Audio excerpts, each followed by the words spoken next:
우리 사랑하는 형제 자매 여러분들, 그리고 우리 사랑하는 힘센 하늘 가족 여러분들, 우리는 지난 5주간 살펴보았었던 성막의 흔적을 따라 오늘 이 예배 자리에 나와 있습니다. 오늘 우리가 함께 집중하는 것은 휘장입니다.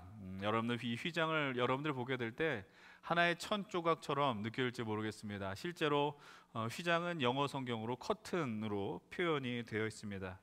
그러나 이 휘장이 갖고 있는 이 무게는, 이 의미는 우리가 생각하는 것보다 더 훨씬 강력하고 엄중하다라는 것을 우리 말씀 앞에 깨닫게 됩니다.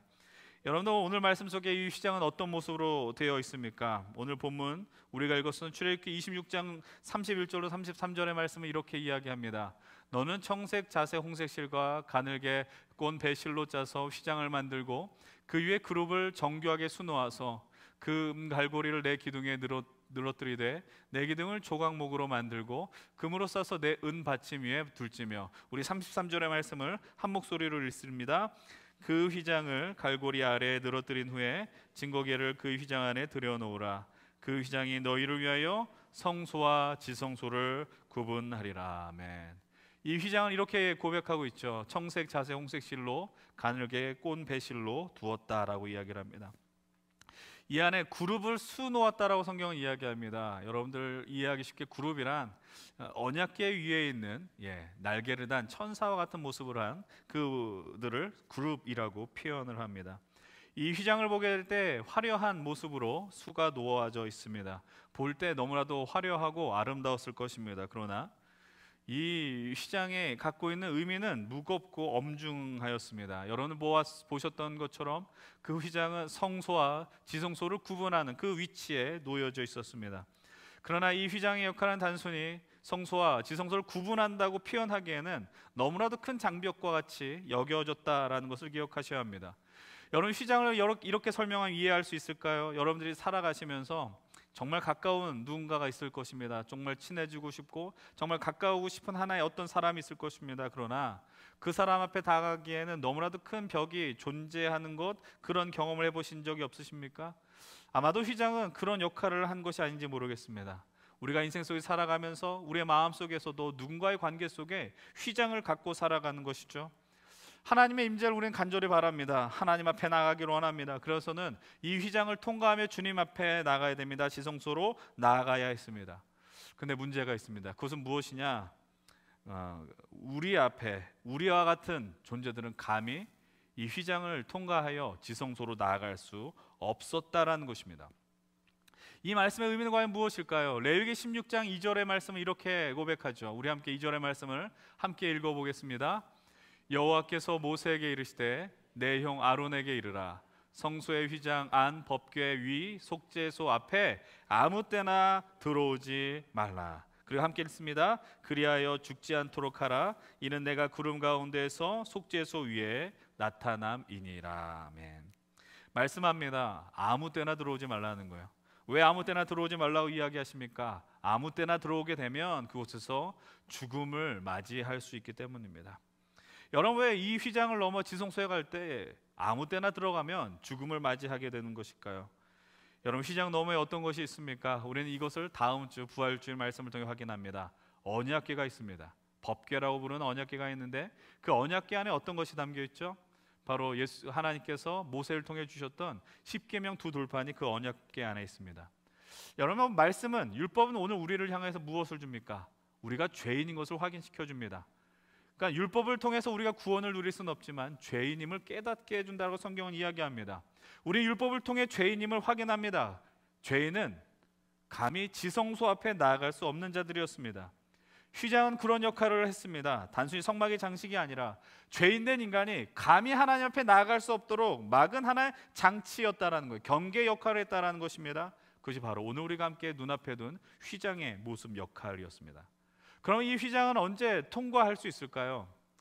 레위기 16장 29절로 34절의 말씀 이렇게 이야기합니다. 1년에 단 한 차례 대제사장만이 들어갈 수 있다는 겁니다. 7째 달 그 달 10일에 너희는 아무 일도 하지 말고 너희들 스스로 괴롭게 하며, 34절의 말씀 이렇게 이야기합니다. 함께 34절 읽습니다. 이는 너희가 영원히 지킬 규례라. 이스라엘 자손의 모든 죄를 위하여 1년에 한 번 속죄할 것이니라. 아론이 여호와께서 모세에게 명령하신 대로 행하니라. 유대력으로 일곱째 달 열흘, 이날을 대속죄일이라고 부릅니다.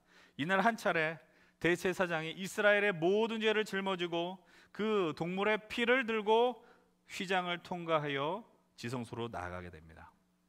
여러분, 오늘 제가 들은 이 문장을 기억하셔야 됩니다. 사랑하는 여러분들, 이 휘장은 엄밀하게 말하면 인간의 절망을 의미합니다. 왜요? 이 절망, 이 휘장은 우리의 능력으로 결코 넘을 수 없는 죄의 장벽이었기 때문입니다. 그러나 시간이 흘렀습니다. 시간이 흘러 예수 그리스도, 하나님의 그 언약의 성취, 예수 그리스도가 이 땅에 오셔서 그 마지막 십자가에서 아주 놀라운 일을 행하십니다. 그래서 오늘 우리가 마태복음 27장 50절과 51절의 말씀을 함께 확인할 수 있었습니다. 예수께서 다시 크게 소리 지르시고 영원히 떠나시니라. 이에 성소 휘장이 위로부터 아래까지 찢어져 둘이 되었다라고 성경은 말합니다. 성경은 이야기합니다. 예수님의 죽으심과 동시에 휘장이 찢어졌다라고 이야기를 합니다. 사랑하는 여러분들, 이것이 어떤 의미를 갖고 있을까요? 단순히 성전 안에, 이 성막 안에 하나의 천이 찢어졌다라는 의미를 갖고 있는 것입니까? 다시 한번 말씀드립니다. 이 휘장은 죄인된 인간이 감히 넘어설 수 없는 절망의 벽이었습니다. 그러나 예수 그리스도의 십자가의 죽음은 이 절망의 벽이었던 휘장이 찢어지게 했다라고 증언하고 있습니다. 이 휘장은 어떻게 찢어졌을까요? 마태복음 분명하게 기록합니다. 위에서부터 아래로 찢어졌다라는 겁니다. 이 말씀이 갖고 있는 의미는 너무나도 명확합니다. 이 휘장은 인간의 능력과 힘으로 찢을 수 없었습니다. 하나님이 행하셨어요. 하나님이 찢으신 겁니다. 단순히 천이 찢어졌다라는 것이 아니라 인간이 하나님 앞에 나가기 위한 모든 방법, 접근 방식이 새롭게 전환되었다라는 혁명의 사건이었음을 의미하는 것입니다. 이 상황을 히브리서 기자는 아주 선명하게 고백하죠. 히브리서 10장 19절의 말씀 이렇게 이야기합니다. 함께 읽습니다. 그러므로 형제들아, 우리가 예수의 피를 힘입어 성소에 들어갈 담력을 얻었나니. 사랑하는 여러분들, 성소로 들어가기 위해서는, 엄밀하게 말하여 지성소로 들어가기 위해서는 담력이 필요합니다. 왜 담력이 필요해요? 들어가면 죽기 때문이에요. 죽을 용기가 있지 않아요. 근데 예수 그리스도의 피가 담력을 허락했다라고 이야기해요. 그리고 어떤 역사가 일어납니까? 본문 20절은 이렇게 말합니다. 함께 20절의 말씀 있습니다. 그 길은 우리를 위하여 휘장 가운데로 열어놓으신 새로운 살 길이요, 휘장은 곧 그의 육체니라. 아멘. 사랑하는 여러분들, 예수 그리스도의 죽음으로 휘장의 길이 열렸습니다. 새로운 생명의 길이 열렸습니다. 그 길을 예수 그리스도의 피로 열렸다라고 이야기를 합니다. 그런데 이 휘장은 무엇이라 정의합니까? 히브리서 10장 20절 다시 한번 이야기합니다. 그 휘장은 그의 육체라고 이야기합니다. 사랑하는 여러분들, 휘장이 찢어졌다라는 것은 예수 그리스도의 육체가 찢어졌음을 의미합니다. 그분의 육신이 찢어졌다란 말의 의미는 그분이 죽으셨다라는 걸 의미합니다. 자신의 살이 찢겨지는 그 고통 속에 어떤 역사가 벌어집니까? 휘장 앞에서 절망과 고통을 마땅히 느껴야 하는 우리에게는 더 이상 그 고통이 존재하지 않아요. 이제 절망이 아니라 새로운 길이 열렸다라는 것을 우리는 이 본문을 통해 믿을 수 있게 됩니다. 이제는 우리 휘장 앞에서 더 이상 절망하지 않습니다. 두려워하지 않습니다. 주님 앞에 담대하게 나아갈 수 있는 인생이 되었다라는 겁니다. 여러분들, 우리는 원래 도망치는 인생이었습니다. 죄인이었기 때문이죠. 죄가 있으면, 수치가 있으면 우리는 숨습니다. 인류 최초의 인간이 하나님이 금하신 선악과를 먹게 된 이후에 가장 먼저 한 행동은 숨는 일이었습니다. 하나님은 그들을 찾습니다. 네가 어디 있느냐. 그러나 이제 우리는 예수 그리스도께서 십자가의 죽으심으로 말미암아 그분이 우리의 죄의 대가를 대신 짊어지시고 휘장을 찢어주시고 그 길을 열어주심으로 하나님의 은혜의 자리로 들어가게 될 수 있습니다. 사도 바울은 에베소 2장을 통해 분명하게 이야기합니다. 그때 너희는 그리스도 밖에 있었고 이스라엘 나라 밖의 사람이라. 약속의 언약들에 대한 외인이었고 세상에 소망이 없었고 하나님도 없었던 인생이었다.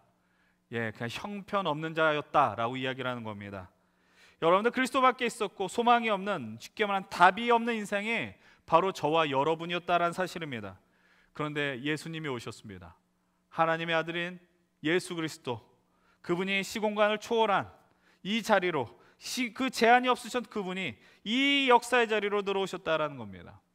그리고 성경은 말합니다.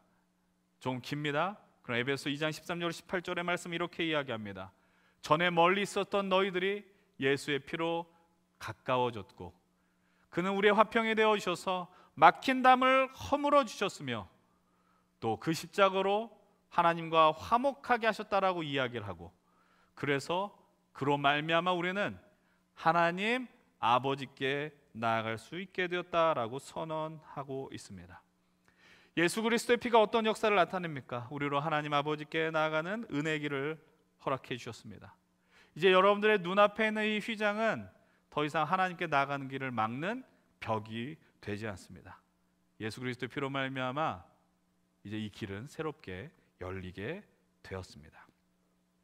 사랑하는 여러분, 이제 말씀의 결론을 맺습니다. 오늘 이제 우리는 말씀을 마치고 바로 성찬 예전으로 나아가게 됩니다. 사랑하는 여러분들, 이 성찬은 예수님의 살과 피를 먹는 시간입니다. 살과 피를 먹는다는 건 예수 그리스도의 생명을 먹는다라는 뜻입니다. 사랑하는 여러분들에게 진심으로 부탁드립니다. 오늘 이 성찬에 참여하실 때 여러분들은 이 휘장 앞에 서 있게 될 것입니다. 이 휘장 앞에서 절망하셔야 됩니다. 우리는 답이 없는 인생이었다는 걸 휘장 앞에서 인정하셔야 됩니다. 우리의 힘과 능력과 의지로는 이 생명의 길을 나아갈 수 없다는 걸 겸손하게 인정하셔야 됩니다. 구원을 누릴 수 없고 안식을 누릴 수 없고 평안을 누릴 수 없음을 인정하셔야 됩니다. 그러나 그곳에서 우리가 얼마나 형편없는가를 인정하는 가운데 반드시 그 앞에 있는 십자가를 바라보십시오. 그리고 지난 세월 우리가 수차례 들어온 예수 그리스도의 그분의 마음을 느끼십시오. 죽을 수밖에 없던 그분의 결단, 의지, 우리를 향한 충만한 사랑을 발견하십시오. 이 은혜를 힘입어 담대하게 휘장을 통과하여 오늘 이 성찬의 다리로 나아가시길 바랍니다. 이 길은 우리 주님이 우리를 향해서 이루신 희생의 길이며 승리와 영광의 길임을 믿으시며 이 영광스러운 성찬의 자리로 나아가시는 저 여러분들 되시길 주의 이름으로 간절히 축원을 드립니다.